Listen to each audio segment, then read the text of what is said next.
Let's go to Meliani, who's on the line in Hampton, Virginia, literally next door to Newport News, Virginia, where I grew up. Meliani, you're on the Ken Coleman Show. Hi, Ken. How are you? I'm doing all right. All right. How can I help today?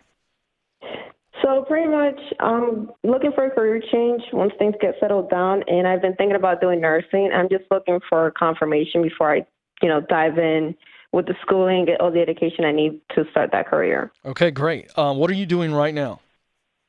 I'm in law enforcement. Law enforcement. Okay. How old are you?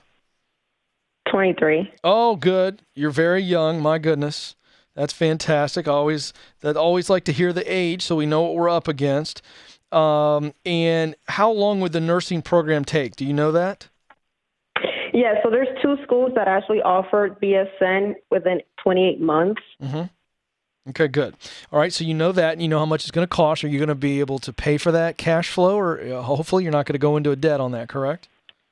Correct. That's the plan. The plan is to pay for out of pocket for the prereqs that I would need before I even sign up for the program. And I have my GI Bill still, which I have 25 months left. Awesome. So I would only have to pay out of pocket for like those final, 3-4 months of schooling. Great. Okay. I needed to get that out of the way first. Okay. So let's now get into confirming whether or not this is the right move for you. So let's talk about passion. I want you to answer these questions. Don't try to be perfect. Don't think of limitations and all these things, because you really are set up beautifully to get this done if this is the right move. So who do you most want to help? What problems do you most get excited about solving? I like doing, just helping out people, especially the ones in need that want the help. Mm-hmm. And obviously working, for the ER, I would like to do like where trauma is like the most common, patients that you would get, because I like being hands-on. I like fast-paced environment. So I just really want to just dive in something that's different every day, not going to settle. It's not going to be the same, rotation every day. Love it. Okay, great. That was pretty easy. Let's go over to talent. The things you have always done best. If I talk to everybody who knows you, they go, Meliani is awesome at this, this, this, and this. Detail-oriented, fast learner. When I find something I like and enjoy, I go in and try to gain more knowledge on it. Like I'll continuously sign up for schooling and stuff like that. Okay. Hands-on, fast-paced, just proactive instead of reactive. Okay, good. So you called me today and you said, Ken, I think I want to go into nursing, but I just need to know if that's the right move, which means you're dealing with doubt, maybe some fear, maybe both. I want us to be very honest with each other. Tell me exactly what you're doubting or what you're afraid of. So my thing is, I wanted to be a cop since I was in 5th grade. And now that I'm here, I'm like, I don't want to retire from this. Mm-hmm. So that's why I'm kind of I want confirmation, because I don't want to go through the schooling, use the rest of my GI Bill that I have left. And then I get into it and it's not what I want to do for the rest of my life. I hear some emotion in your voice, don't I? Yes. Why?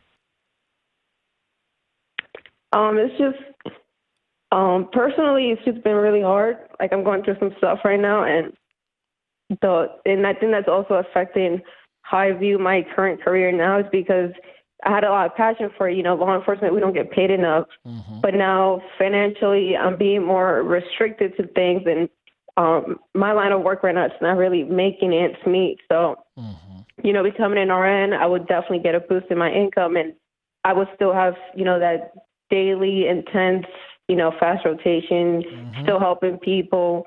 So let me ask you this. You're passionate about law enforcement, but the reality is it doesn't pay well. And so you're asking, Ken, is there an equal passion over in nursing? Because I don't want to make all these moves and then feel stuck again, because you're stuck financially. But if I could pay you more money, would you still be passionate about law enforcement? Honestly, yes. I don't think so, just because of the political side of things. Okay. So why did you get into law enforcement? Don't give me a long answer. Give me the 3 or 4 words. What was the real driver behind law enforcement? Was it to protect people, take care of people? Was that it? Yeah, originally it was helping out people and just being there in the community. That was the original. Okay. So let me ask you this. If I just fast forward everything Okay, and we know you got the GI Bill, so you're really not going to come out of pocket very much, which is great news for you and your financial status right now. But if you're in an ER and you're a nurse, and we just fast forward to that moment right now, how would that feel? I think I'm actually excited for it. Why? Well, being a law enforcement, we obviously work with a lot of hospitals, so I always go there. I talk to them. Mm-hmm. Even the fire department, they're always like, you should be like a nurse or a medic. Interesting. Yeah. Interesting. So hold on. There's the laugh. The laugh, not the tears. Do you know why you just laughed, Miliani? Because you realize that people who know you have said, you should probably be doing this. And you're just doubting because you're scared, because you're in a tough financial situation right now. And so because you feel like you have no margin for error, which is not true, but because you feel that way, you're doubting what your heart's telling you, which is you want to be an ER nurse and take care of people in a trauma situation. Do you see how that's just kind of creating doubt and fear in your mind just because of your current situation? Yes. How much debt do you have? Not including my home. Yeah. It's going to be like maybe 40,000. Okay. How much do you make right now?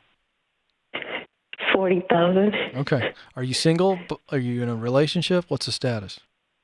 Separated, working on the divorce. Okay. All right. So here's the deal. You can do this. I want you to move forward on this, and you've done all your homework. So if you're asking me if I think you should pursue this, I think the answer is absolutely yes. I think you need to be in an environment. I walked you through your talent and passion, and it verified everything for me. It's the right environment. It's the right work. Your emotions change when you talk about it. Absolutely do it. And listen to me, Meliana, you can do it, and I'm going to help you. Do you understand? Here's how I'm going to help you. I'm going to give you 2 books, okay? Madison's going to give you a copy of Dave's Total Money Makeover, and I want you to read it, and I want you to do it. And I also, Madison, let's get her in an FPU class. Instead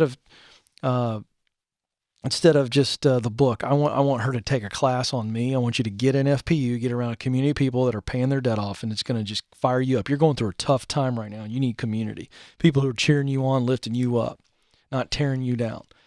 And then when my book comes out, The Proximity Principle, I'm going to send it to you as well, because what I want you to do is use the Proximity Principle specifically to get around people that are in nursing, who may be in nursing school right now. You go find them, become friends with them, take them to lunch, talk about their path, how they get in there, talk to some ER nurses. You need to become an expert on how they got where they are and what is great about it, what's not, and just get all of that all over you. And it's going to do nothing but confirm for you that you're excited about it, passionate about it. You're going to create a community, if you will. You're going to connect with people and create an opportunity to actually get in as soon as you get done.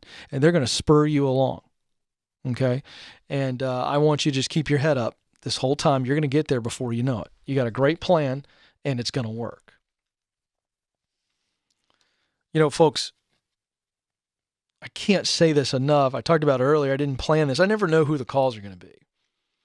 But it's really interesting to me that when we decide to talk about a subject like fear and doubt like we did today, it's funny how the calls kind of stack up around it. And I can't say it enough. None of us, yours truly included, is immune from fear and doubt.